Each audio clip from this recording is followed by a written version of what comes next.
Please welcome Chairman of the Economic Club of Washington, D.C.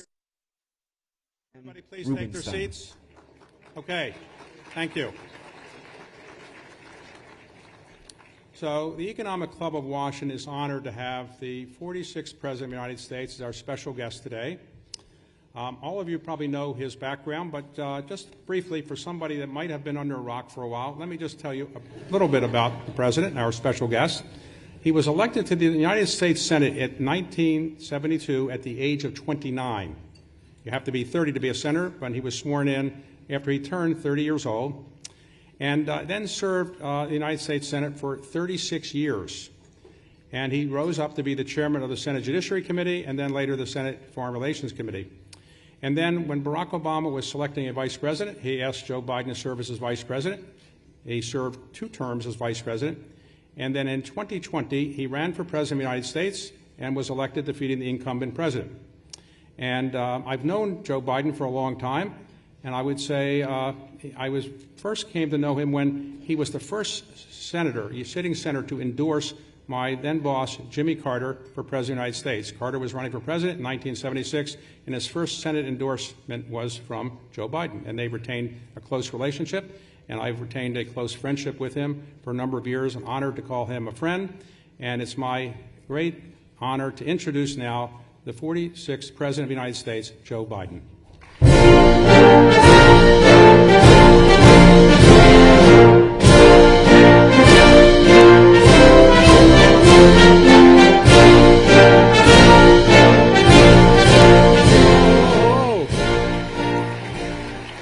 Thank you, David.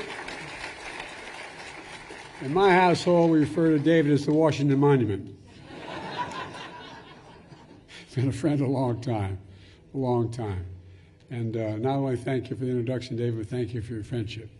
And thank you all for being here and allowing me to be here. Yesterday was an important day for the country, in my view. 2.5 years after the Federal Reserve began raising interest rates, it announced that it would begin lowering interest rates. I think it's good news for consumers, and it means the cost of buying a home, a car, and so much more will be going down. And it's good news, in my view, for the overall economy, because lower borrowing costs will support economic growth. And it's an important signal from the Federal Reserve to the nation that after repeated interest hikes to cool down inflation, inflation has come back down, and the Fed has switched to lowering rates to keep the country growing, the economy growing. At its peak, as you all know, inflation was 9.1% in the United States. Today, it is much closer to 2%. It doesn't mean our work is done. Far from it. Far from it. No one should confuse why I'm here. I'm not here to take a victory lap. I'm not here to say a job well done. I'm not here to say we don't have a hell of a lot more work to do. We do have more work to do. But what I am here to speak about is how far we come, how we got here, and most importantly, the foundation that I believe built for a more prosperous and equitable future in America. So let's be clear.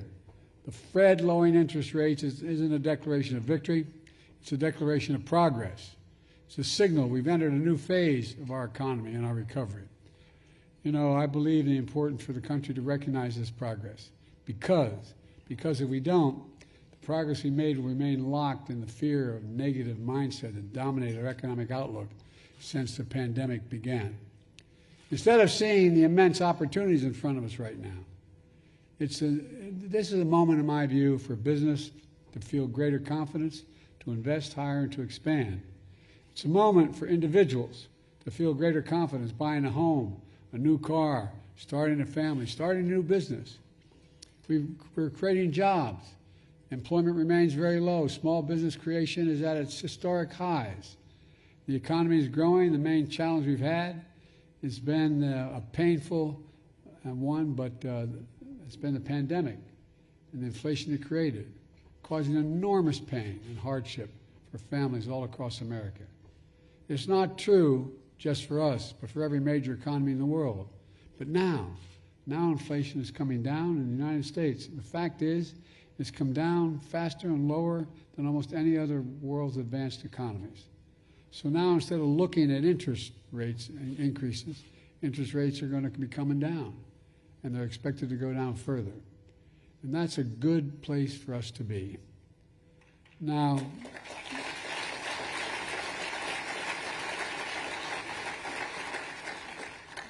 a lot of people, as you all know, maybe you know a few, thought we'd never get here. When Kamala and I came to office, 3,000 people a day were dying of COVID, 3,000 a day. Millions of Americans had lost their jobs, their businesses, and the global economy was in a tailspin. 4 years ago, we inherited the worst pandemic in a century, the worst economic crisis since the Great Depression. In fact, my predecessor was one of just two presidents in American history who left office with fewer jobs than the day he came to office. The other, Herbert Hoover.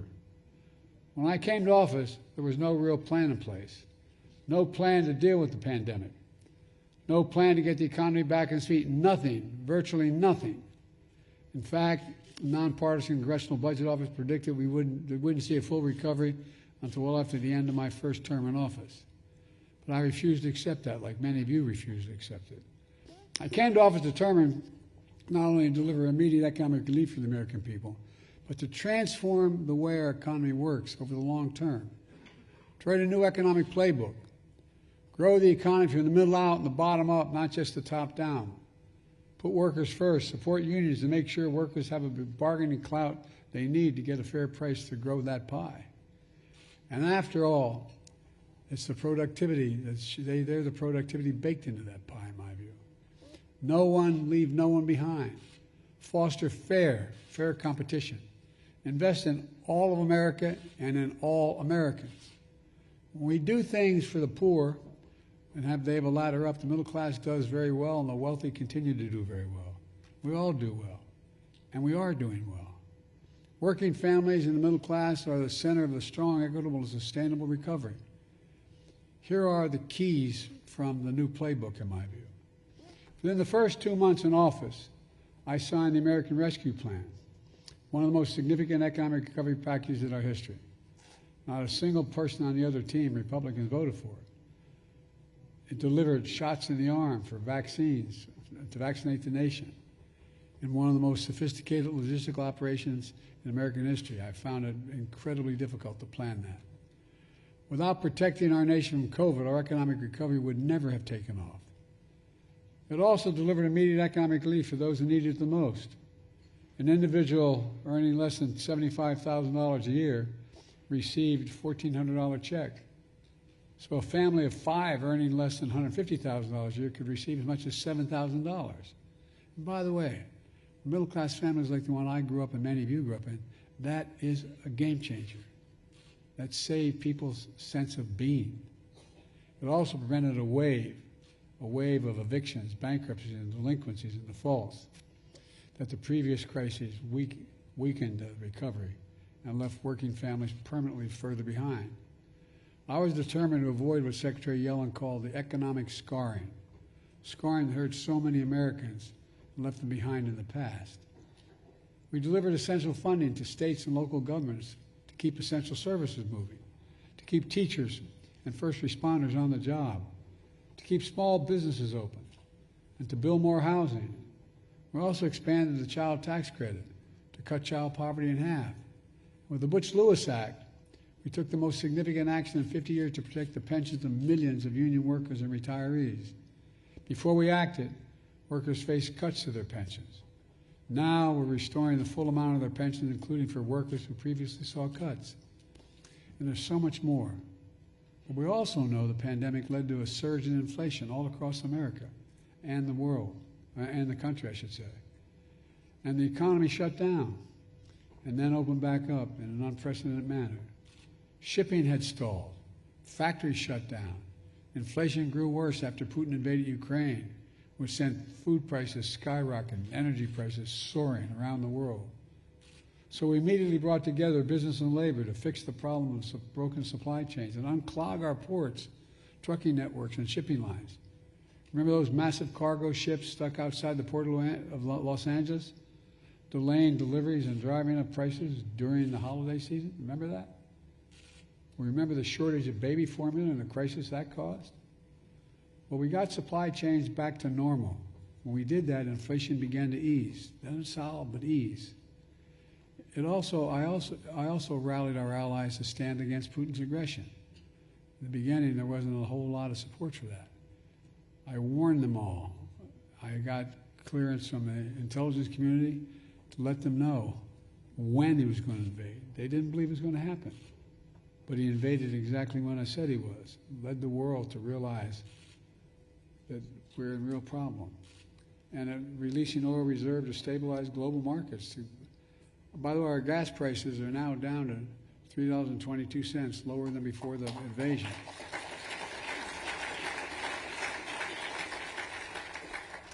And $3, below $3 a gallon in 14 states, including Delaware.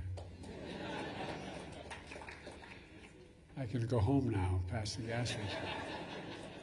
Energy production from all sources is now at record highs in America. Record highs. And unlike my predecessor, I respect the Federal Reserve's independence as they pursued its mandate to bring inflation down. That independence has served the country well. And by the way, I've never once spoken to the chairman of the Fed since I became president. It will also do enormous damage to our economy if that independence is ever lost. You know, my new economic playbook also rejects the long-held conventional view among economists, many economists, that we had to lower our ambitions to bring inflation down. After I took action to rescue the economy, we got relief to families that needed it. Some experts predicted that that we would leave the labor market and not come back to work. They referred to this as the Great Resignation. Remember that? The Great Resignation. Well, to state the obvious, they were dead wrong. We now have the highest working age employment in decades.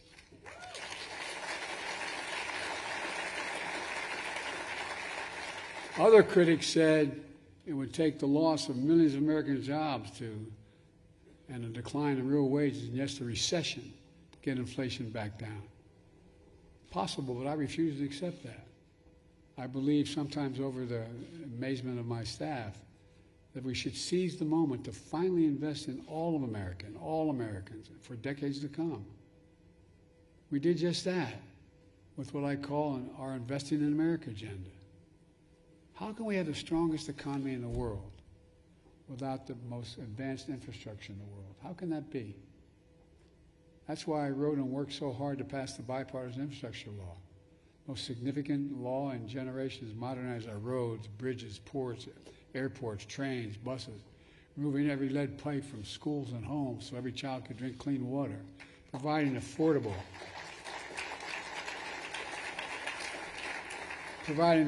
high-speed internet for every American, no matter where they live, not unlike what Franklin Roosevelt did. Remember what he did?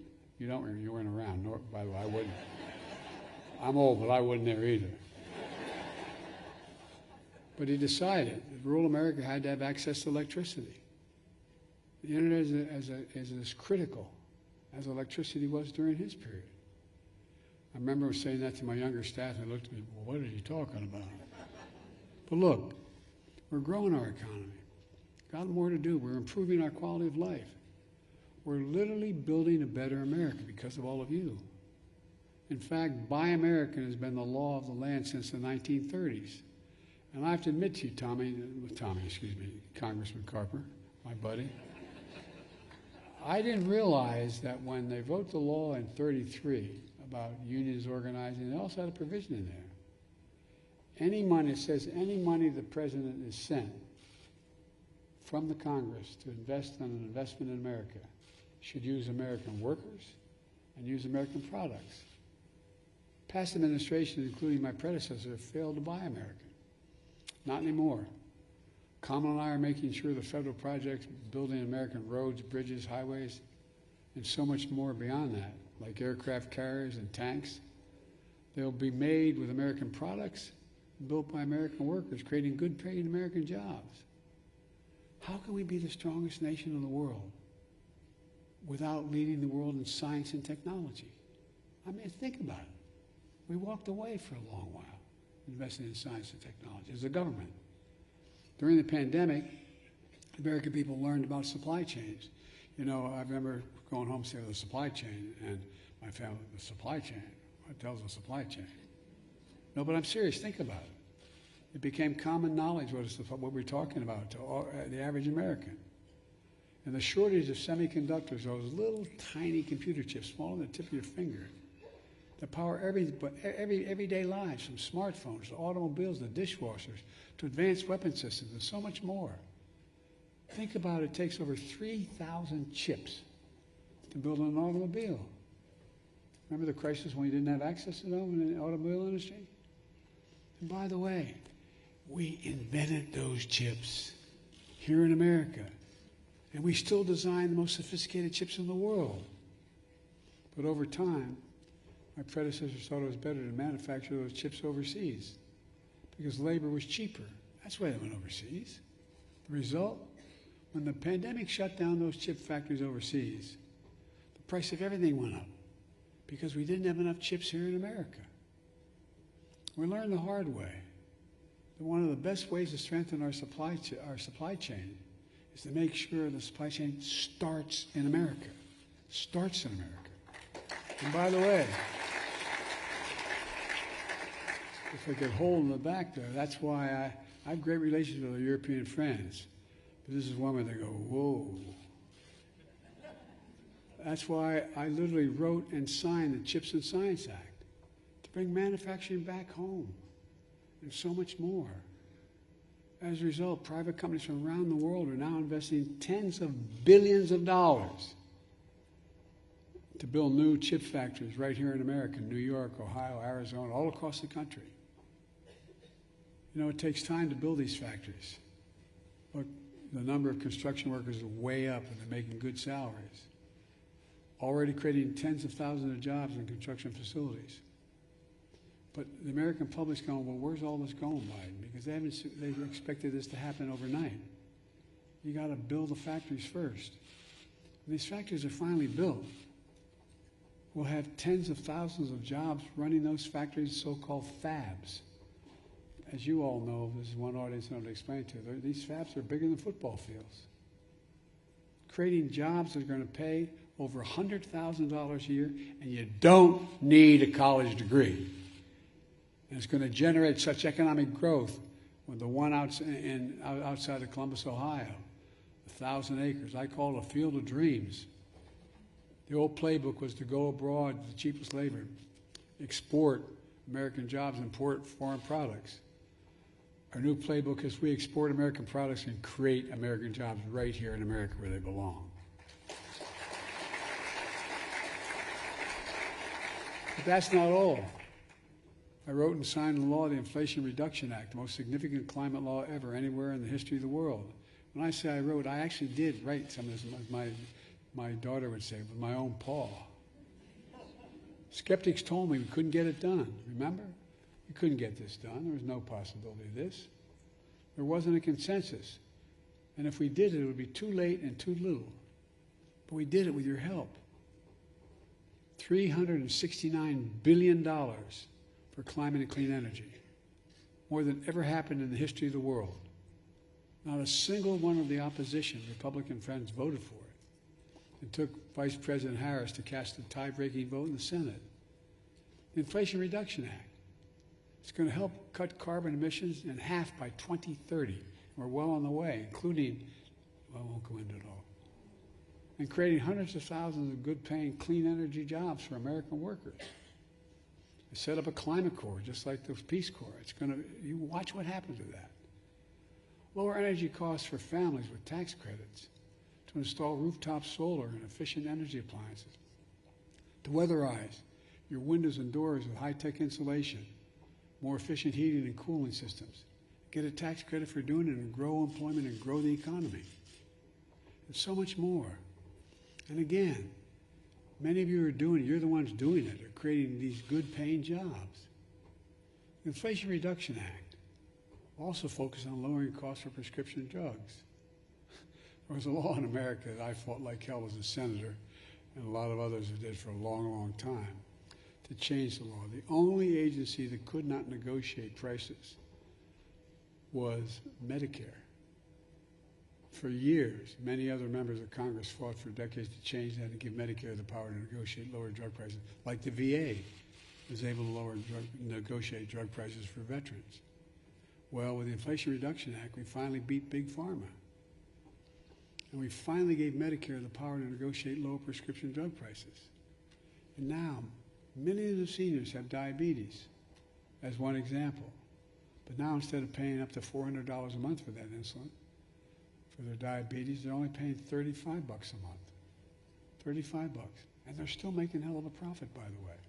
You know how much it costs to make that insulin? $10. T-E-N dollars. $10. Package the whole thing and get up to $13. By the way, if I had Air Force One sitting out there, I could get you in a plane and take you anywhere in the world, any major capital. Whatever prescription you have, I can get it for you cheaper in Toronto, London, Berlin, Rome, anywhere around the world. But it's just beginning. The same law says that starting this January, we don't have to change any new changes, but the law, the existing law, every senior's total prescription drug costs will be capped at $2,000 a year, no matter how expensive their drugs are. Even expensive cancer drugs that cost $10,000, $12,000, $14,000 a year. These reforms don't just save seniors money, but equally important, they save every American taxpayer money. Just so far, these reforms will save American taxpayers $160 billion over the next decade because Medicare won't have to spend that anymore. And by the way, that weight loss medicine is just getting going, man, that debate. Watch. All told, we're proving that we can bring down inflation while safeguarding hard-won gains in jobs and real wages in American workers. Today, a record 16 million jobs created, more than any other single presidential term. When I took office, more than 2 million women left the workforce due to the pandemic. If you listen to these other guys, they think women don't want to work. They don't know women in America. Oh, I'm serious. Watch. Watch, watch, watch. And speaking of watches, on my watch, we reversed the loss. We actually increased the number of women working by an additional 2 million women in the workforce. And by the way, we have the highest share of working-age women on jobs since 1948. And we started to keep track that back then. With wages up, incomes up for women workers, we've always believed women should be paid equally for equal work, and there's not a single damn job a woman can't do that a man can do, including being President of the United States of America.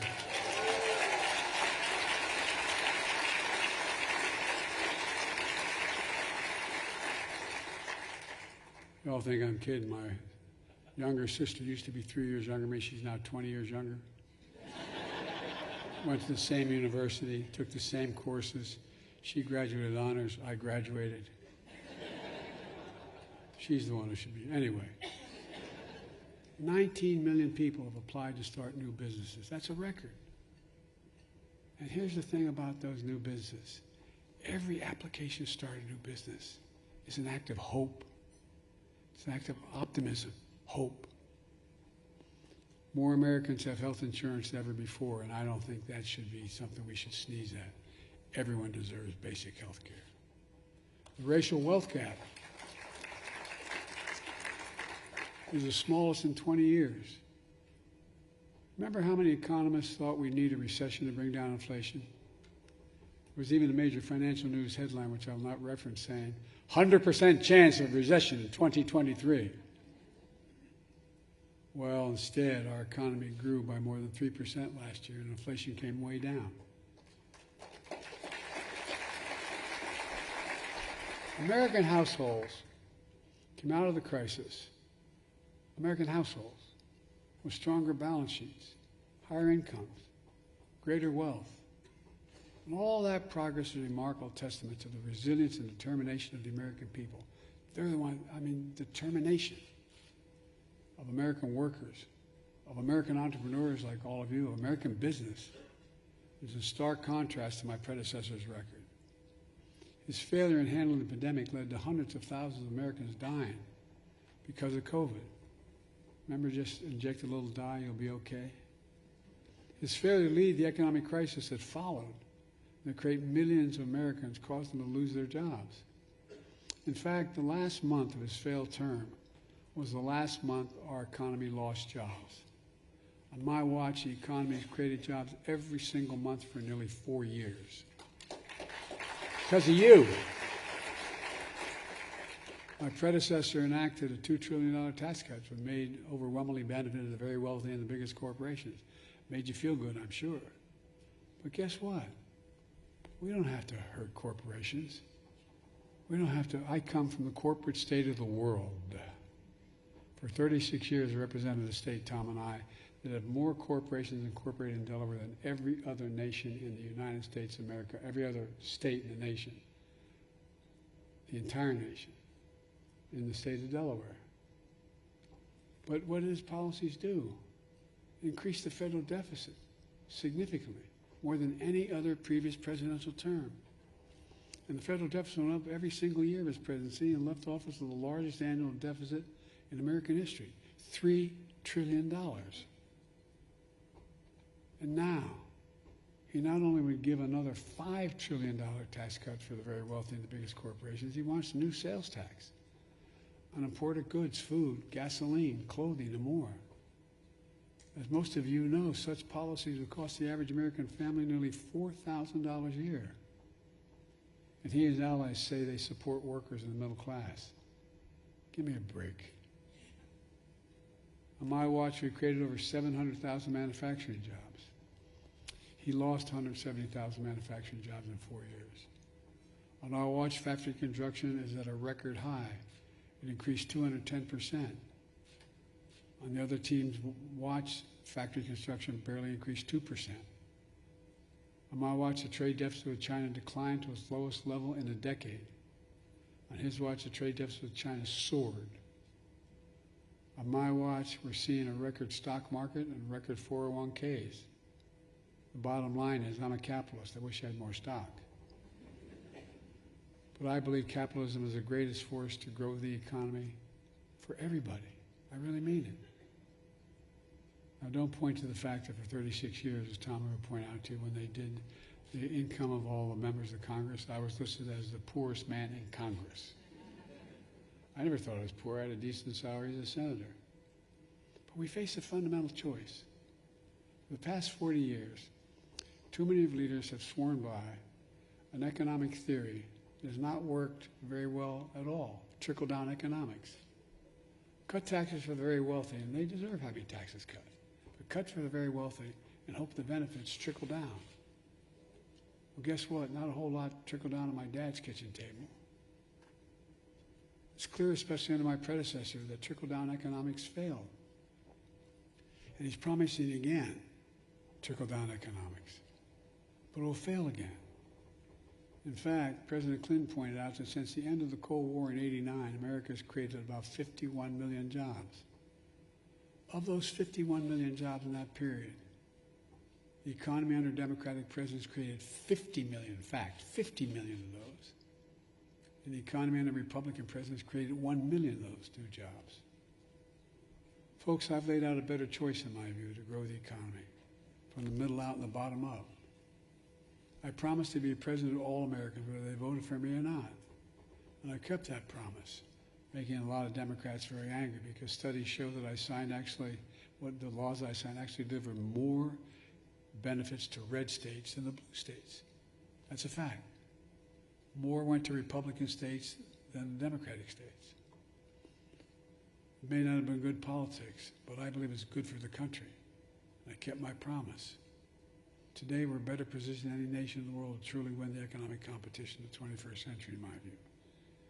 There's so much more we can do.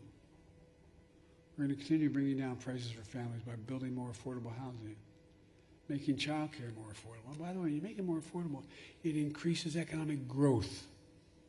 Growth. By continuing to lower health care costs as well. We're continuing fighting to make sure everyone pays their fair share of taxes. And by the way, I hope some of you out there are billionaires. But paying 8.2% ain't quite enough. If you just paid 25%, it would generate enough income $500 billion over the next 10 years. We could cut the deficit, be paying 25%, wouldn't it? In the high, anyway, I don't get it. I get going my stuff. But my point is, that includes the story. They extended the child care tax credit to cut child poverty in half. We're determined to lower prescription drug costs, not just for seniors, but for everyone. Helping the federal budget and household budgets, and so much more. I'm sorry to go on so long. Let me close with this. Early in my term, I traveled to the skepticism of some of my own team and many of the Democrats to South Korea to meet with President Xi and President Hu in South Korea and the CEO of Samsung. They were manufacturing a significant portion of the chips in the world. I sat with them and encouraged both of them to invest in America. And they agreed. What surprised me when I asked the CEO of Samsung why he was prepared to invest billions of dollars to build chip factories in the United States, they mentioned two reasons. Because of our workforce, which I know we have the best workers in the world, and second, they said we have the safest, most secure nation in the world in which to invest. And now, as I stand here in front of some of the most significant business leaders, successful business leaders in the country, we also know we have the best research universities in the world, the best in the world. We have the most dynamic capitalist system in the world. And here's what we can't take for granted. We have stability because we have a rule of law. Our democracy is unparalleled. I know I talk a lot about democracy for the first time around, but it's really under stress. For real. We can never lose the democratic principles. American business or economic dynamism can't succeed, in my view, without stability and security that makes us the envy of the world, and we are. 4 years ago, we've gone from a historic crisis to greater progress than any of us thought possible. We did it with a new playbook based upon one of the most oldest truths of our nation. Believe in America. Invest in America. That's the truth. Give the American people half a chance. They have never, ever, ever, ever, ever let the country down. Give them a full chance and watch them lift us up to endless possibilities. That's what I see in this room. Incredible, I really mean this, and I'm not trying to be solicitous. Incredible business leaders, innovators, who embody that sense of possibilities. I spent more time with Xi Jinping than any world leader has. Over 90 hours with him alone. Traveled 17,000 miles in the United States and China. We were in the Tibetan Plateau, and he looked at me and said, "Can you define America for me?" By the way, I gave all my notes in, so they have this. And I said, "Yeah, I can define America in one word, and I mean this from the bottom of my heart. I mean this from the bottom of my heart. Possibilities. We're a nation of possibilities. We think big. We believe big. We sometimes fail, but we think big. I'm never more optimistic about America's future. Just as remember who the hell we are and how far we've come together. We're the United States of America. And there's nothing, virtually nothing, we cannot do when we act together. So keep it up, folks. We need you badly. God bless you all, and may God protect our troops. Thank you.